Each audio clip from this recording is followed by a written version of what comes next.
একজন মাহমুদুল্লাহ রিয়াদ দলে থাকা মানেই বীরত্বে গাথা, এমন হাসি খুশি আর মজার সাথে সবাইকে মাতিয়ে রাখা। ব্যাট হাতে কিংবা বল হাতে তিনি দলের ভরসা। এবার মাহমুদুল্লাহ রিয়াদের বিপিএলের শুরুটা ২৬ বলে ৫৬ রানে।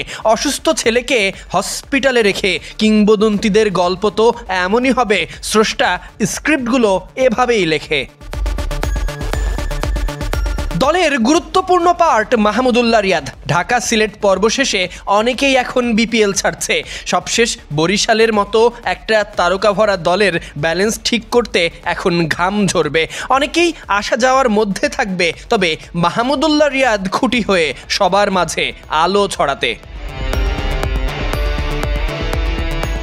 সাইলেন্ট কিলার রিয়াদ বরাবরই অন্য সবার থেকে আলাদা। যখন প্রয়োজন পড়ে তখনই জ্বলে ওঠে দলের জন্যে। বরিশালের মূল ৩ স্তম্ভের একটা রিয়াদ।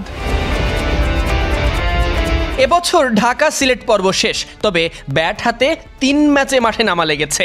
এক ম্যাচে ১ ওভার বল করাও লেগেছে, তবে নিজের চিরচেনা রূপে ফেরা লাগেনি। কারণ সিলেট ঢাকা পর্বে মাহমুদুল্লাহ রিয়াদের সেভাবে কন্ট্রিবিউশনের সুযোগ ছিল না। তবে চট্টগ্রাম পর্ব থেকে নিঃসন্দেহে গুরুদায়িত্ব কাঁধে মাহমুদুল্লাহ সেই প্রস্তুতিই নিচ্ছে চট্টগ্রামের মাঠে।